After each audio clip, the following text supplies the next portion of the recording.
Hello बच्चों। कल हमने इससे पहले वाले वीडियो में क्लास 9 इंग्लिश बी हाइव है ना, उसका second chapter the sound of music, उसके हमने बेटा 5 जो हैं पैराग्राफ कर लिए थे। अब इसके आगे के नेक्स्ट पैराग्राफ करते हैं। इस वीडियो में अपन किसके बारे में पढ़ रहे हैं? The sound of music, Evelyn Glenny. ठीक है, तो बेटा अगर आपने इससे पहले वाला वीडियो नहीं देखा तो पहले वो देखें, तब ये आगे का समझ में आपके आएगा। ठीक है, पार्ट फर्स्ट जो है इसका, it is intriguing to watch Evelyn function so effortlessly without hearing, है ना। इंट्रिग्यूइंग का मतलब होता है फैसिनेटिंग एंड क्यूरियस, है ना, रोमांचक। कि एवलिन ग्लेनी को अपनी प्रस्तुति देते हुए देखना अपने आप में एक बहुत रोमांचक अनुभव होता है। It is intriguing to watch Evelyn function so effortlessly, इतने आराम से वो अपनी प्रस्तुति देती है, ऐसा लगता है कि वो कोई प्रयास ही नहीं कर रही हो। सो एफर्टलेसली, है ना, ऐसा लगता है कि उसको कोई विशेष प्रयास करने की ज़रूरत ही नहीं पड़ रही हो, सब कुछ सरल सहज तरीके से हो रहा है। और वो भी कैसे करती है? विदाउट हियरिंग, बिना सुने। इन आवर 2 आवर डिस्कशन, हमारे 2 घंटे के डिस्कशन में। अब ये जो है ना बेटा, ये जो सारी बातें बता रहे हैं, ये उसका इंटरव्यू ले रहे हैं। एवलिन ग्लेनी का क्या ले रहे हैं? इंटरव्यू ले रहे हैं। और ये इस लेसन के क्या है? राइटर हैं। देखो ये मैं नाम दिखा रहा हूँ आपको, ये रहा, DEBORASCHOWLEY, है ना, देबोरा चौले। इन्होंने इसका इंटरव्यू लिया था एवलिन ग्लेनी का। तो ये कह रहे हैं कि इन आवर 2 आवर डिस्कशन, कि हमारा जो 2 घंटे का डिस्कशन हुआ एवलिन ग्लेनी के साथ, सी नेवर मिस्ड ए वर्ड, उसने एक शब्द भी उससे नहीं छूटा, है ना, क्योंकि वो सुन तो नहीं सकती है, फील करती है ना। तो उसने प्रत्येक शब्द को, जो भी हमारा डिस्कशन था उसके प्रत्येक शब्द को उसने क्या किया? मिस नहीं किया, प्रत्येक शब्द का अर्थ उसने निकाला। मैन विद बसी बियर्ड्स गिव मी ट्रबल, है ना। अब ये जो व्यक्ति थे जो इनका इंटरव्यू ले रहे थे, इनकी वैसे कैसी थी बेटा? दाढ़ी थी। बेयर्ड का मतलब क्या होता है? दाढ़ी, है ना, दाढ़ी थी। बसी यानी बुश होती है ना, झाड़ी जैसे होती है, बुशी, है ना, झाड़ी नुमा क्या थी उनकी? दाढ़ी थी। गिव मी ट्रबल, तो ये मुझे क्या देती है? परेशानी देती है ना। कि जिन लोगों के बसी बेयर्ड होती हैं, है ना, झाड़ी नुमा, है ना, बड़े बड़े दाढ़ी जो होती है, बड़े बड़े बालों वाली दाढ़ी होती है, तो वो मुझे परेशानी देता है। सी लाफ्ड, वह हंसने लगती है। क्यों देता है बताओ, सोचो। इसलिए देता है बेटा कि वो सुनती तो है नहीं, वो सामने वाले को देखती है और उसके एक्सप्रेशंस को देखती है, चेहरे के हाव भावों को देख के, और फिर वो अंदाज़ा लगाती है कि क्या कहना चाह रहा है वो। It is not just watching, यह सिर्फ देखना नहीं होता। देखो ये एवलिन ग्लेनी की तस्वीर है, ठीक है ना।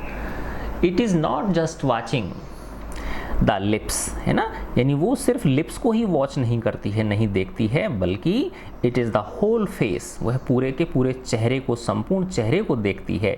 स्पेशली द आईज, विशेष रूप से आँखों को। सी स्पीक्स फ्लॉलेसली का मतलब होता है बिना किसी गलती के, है ना, फ्लॉलेसली, विदाउट ए फॉल्ट और मिस्टेक, है ना, वह बिना किसी गलती के बोलती है। विद ए स्कॉटिश लिल्ट का मतलब होता है लहजा, है ना। स्कॉटिश का एस बड़ा है, इसका मतलब ये जगह का नाम है, स्कॉटलैंड, है ना।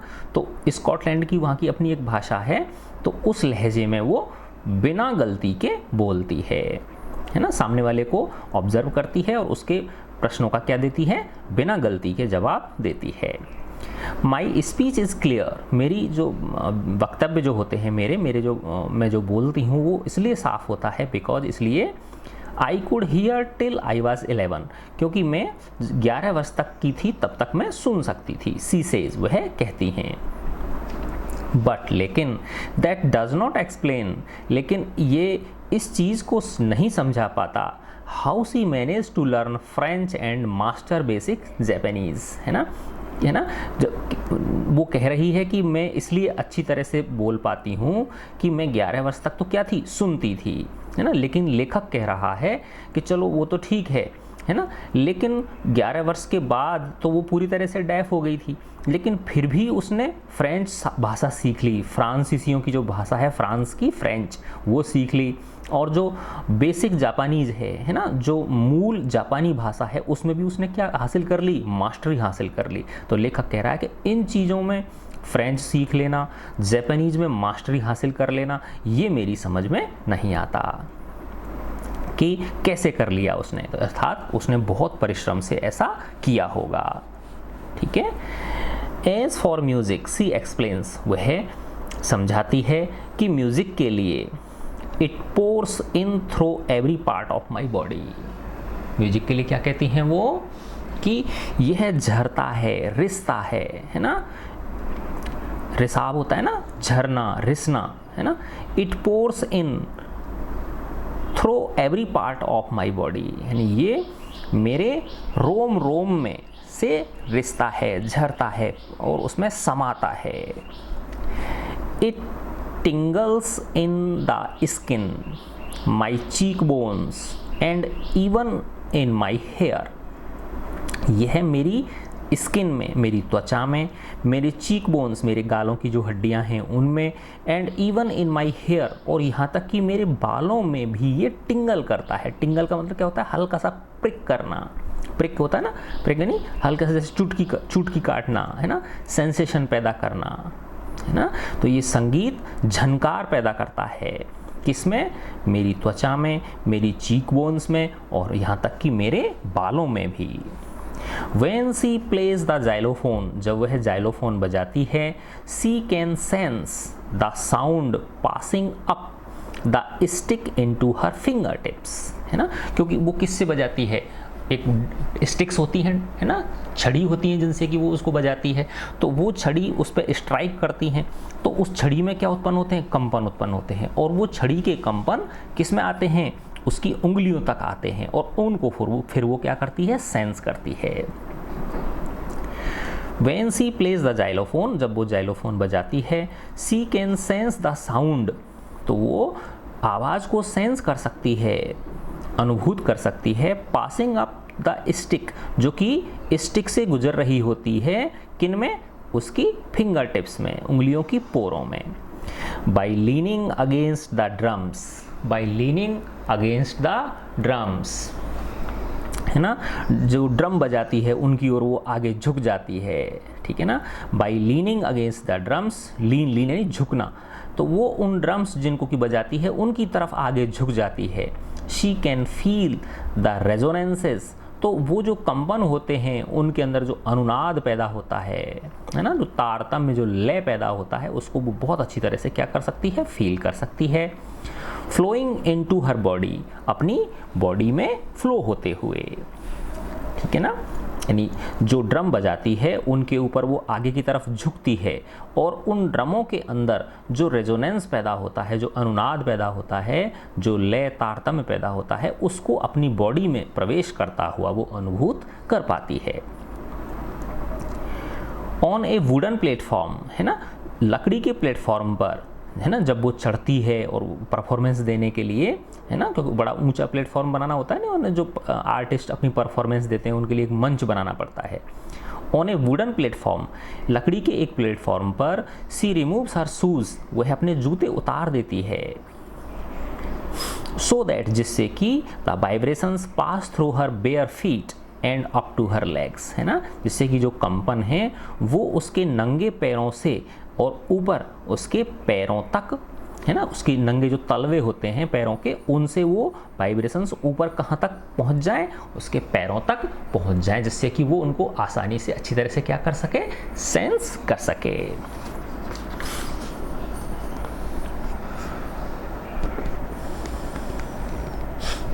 Not surprisingly Evelyn delights her audiences, इसमें कोई आश्चर्य नहीं कि एवलिन अपने श्रोताओं को आनंदित कर देती है, भाव विभोर कर देती है। इन 1991 1991 में she was presented with the royal Philharmonic societies prestigious soloist of the year award, है ना, रॉयल फिलहार्मोनिक सोसाइटी के प्रख्यात सोलोइस्ट ऑफ द ईयर है ना, उस वर्ष के अकेले प्रस्तुति, सोलोइस्ट का मतलब क्या होता है, अकेली प्रस्तुति के लिए जो रॉयल अवार्ड था, है ना, उस 1991 में उसके लिए एवलिन को चुना गया। ठीक है ना। तो 1991 में एवलिन को सोलोइस्ट कैटेगरी में, है ना, रॉयल फिलहार्मोनिक सोसाइटी के विख्यात पुरस्कार के लिए चुना गया।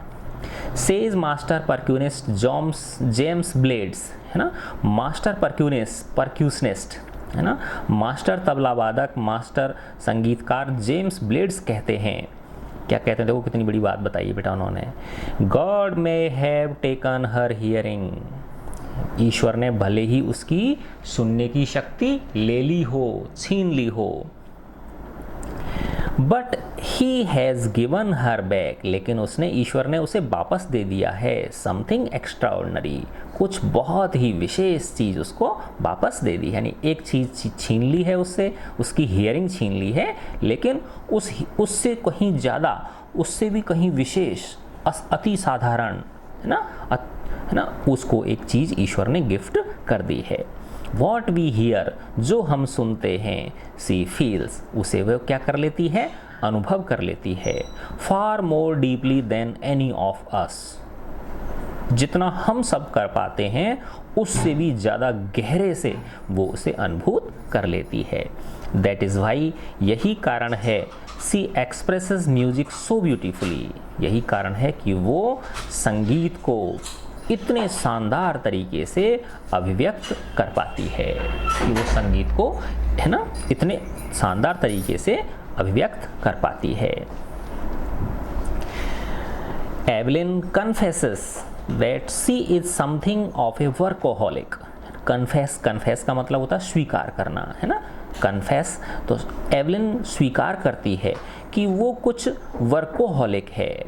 वर्कोहॉलिक का मतलब होता है काम का भूत सवार होना, है ना, जैसे होता है ना, किसी व्यक्ति होते हैं, किसी को काम का भूत सवार होता है, ठीक है ना, तो वो कहती है कि मैं कुछ वर्कोहॉलिक प्रवृत्ति की हूँ, मेरे ऊपर हमेशा काम का भूत सवार रहता है।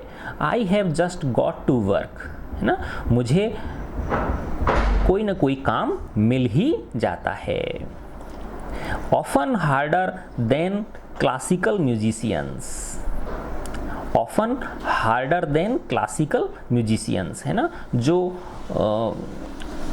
प्राचीन, है ना, क्लासिकल का मतलब क्या होता है, जो प्राचीन, है ना, पुराने, जो प्राचीन काल के संगीत को जो बजाते हैं, है ना, उनसे भी ज़्यादा, है ना, ऑफन हार्डर देन, उनसे भी ज़्यादा उसे काम करने को मिल जाता है। But the rewards are enormous, लेकिन जो उसे उपलब्धियां मिल रही हैं, इनाम मिल रहे हैं, वो बहुत ज़्यादा हैं। इनॉर्मस का मतलब क्या होता है, बहुत ज़्यादा मात्रा में है ना, यानी जितना वो काम कर रही है, जितनी मेहनत कर रही है, उसी के अनुपात में उसे और खूब सारे इनॉर्मस क्या मिल रहे हैं, उपलब्धियां मिल रही हैं, रिवार्ड्स मिल रहे हैं। Apart from the regular concerts, जो नियमित रूप से जो प्रस्तुतियां होती हैं, कंसर्ट का मतलब क्या होता है, प्रस्तुतियां, जो नियमित रूप से जो प्रस्तुतियां होती हैं, उनके अलावा Evelyn also goes free concert, gives free concerts, Evelyn free concerts भी देती हैं, है ना, मुफ्त में, यानी कुछ कंसर्ट्स तो ऐसी होती हैं जो पैसे दे के होती हैं, यानी कुछ जो वो जाते हैं तो वहाँ से उनको क्या मिलते हैं, पैसे मिलते हैं, लेकिन कुछ कंसर्ट्स को क्या करती हैं, वो फ्री भी करती हैं। इन प्रिजन्स एंड हॉस्पिटल्स, और वो कहाँ पर करती हैं, प्रिजन्स के अंदर, जेलों के अंदर, किसके लिए करती हैं, वो कैदियों के लिए, जिससे कि उनको क्या मिल सके, थोड़ा खुद आनंद मिल सके, और हॉस्पिटल्स के अंदर, है ना, जैसे कि वहाँ जो रहने वाले मरीज हैं, है ना, जो भर्ती मरीज हैं, उनको क्या मिल सके, खुशी मिल सके, इसके लिए वो कैसी कंसर्ट देती हैं, फ्री में कंसर्ट भी वहाँ जाकर प्रस्तुतियाँ देती हैं। She also gives high priority to classes for young musicians, है ना, और वो जो यंग म्यूजिशियंस हैं, जो उभरते हुए, ठीक है ना, जो उभरते हुए कलाकार होते हैं, है ना, जो आगे जाके संगीत को अपना करियर बनाना चाहते हैं, उनके लिए वो बहुत ज़्यादा प्रायोरिटी देती हैं, बहुत ज़्यादा वरीयता देती हैं उस काम के लिए, यानी सारे कामों को छोड़ देंगी, उनको पहले ट्रेन करने का उपक्रम करती हैं वो। तो she also gives high priority to classes for young musicians, है ना, जो सीखने वाले संगीतकार होते हैं, नवयुवक जो संगीतकार होते हैं, उनकी क्लासेस को वो क्या देती हैं, बहुत ज़्यादा वरीयता देती हैं।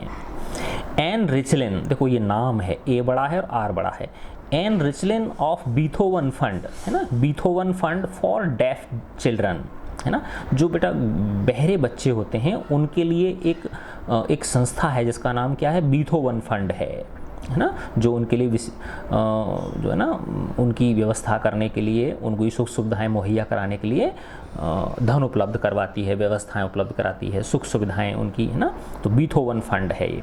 तो उस बीथोवन फंड संस्था की एन रिचलिन कहती हैं, she is a shining inspiration for deaf children, कि वह बहरे बच्चों के लिए, है ना, जिनकी श्रवण शक्ति कमज़ोर है, उन बच्चों के लिए वो एक चमकती हुई इंस्पिरेशन है ना, प्रेरणा है, एक चमकती हुई प्रेरणा है।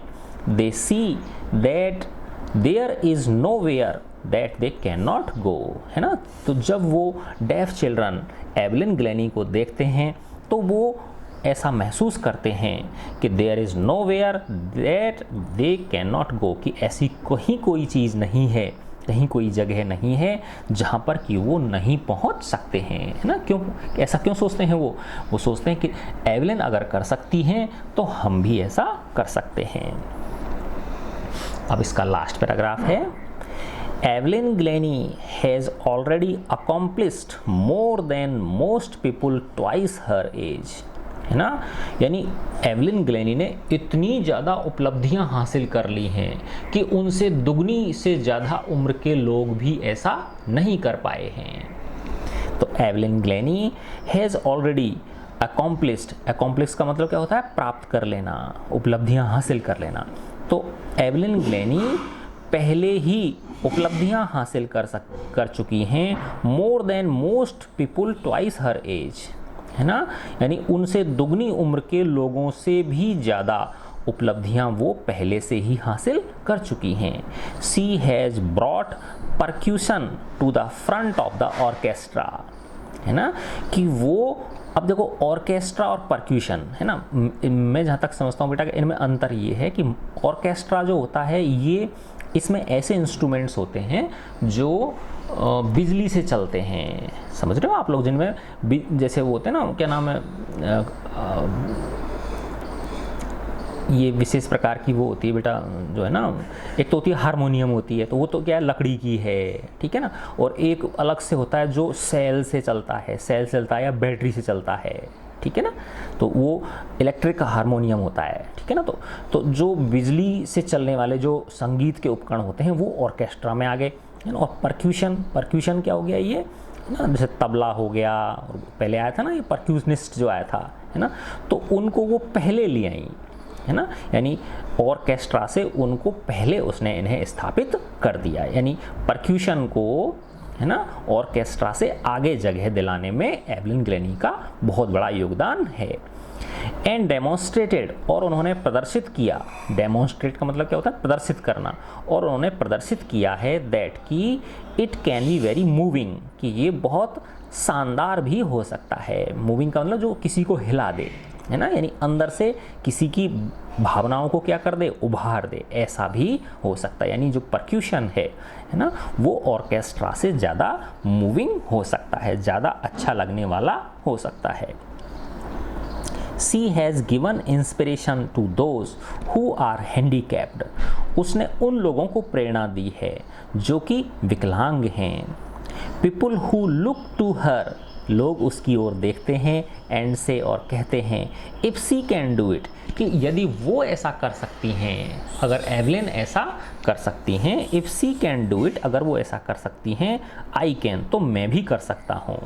And not the least, she has given enormous pleasure to millions, और ये कहना कोई अतिशयोक्ति नहीं होगी, और नॉट द लीस्ट अगर मैं ऐसा कहूँ कि she has given enormous pleasure, enormous यानी बहुत ज़्यादा मात्रा में, उसने बहुत ज़्यादा मात्रा में मिलियंस लोगों को, है ना, लाखों लाखों लोगों को उसने क्या दिया है, आनंद प्रदान किया है ना। तो नॉट द लीस्ट, है ना,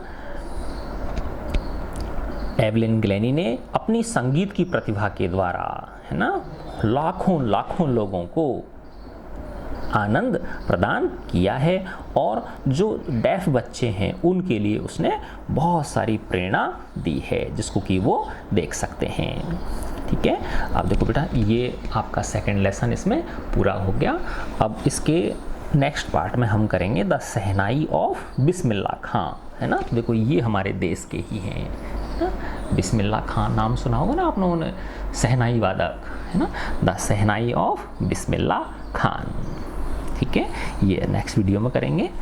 तो मैं आशा करता हूँ आपको ये बहुत अच्छी तरह से ये लेसन समझ में आ गया होगा। ठीक है बच्चों, गॉड ब्लेस यू ऑल।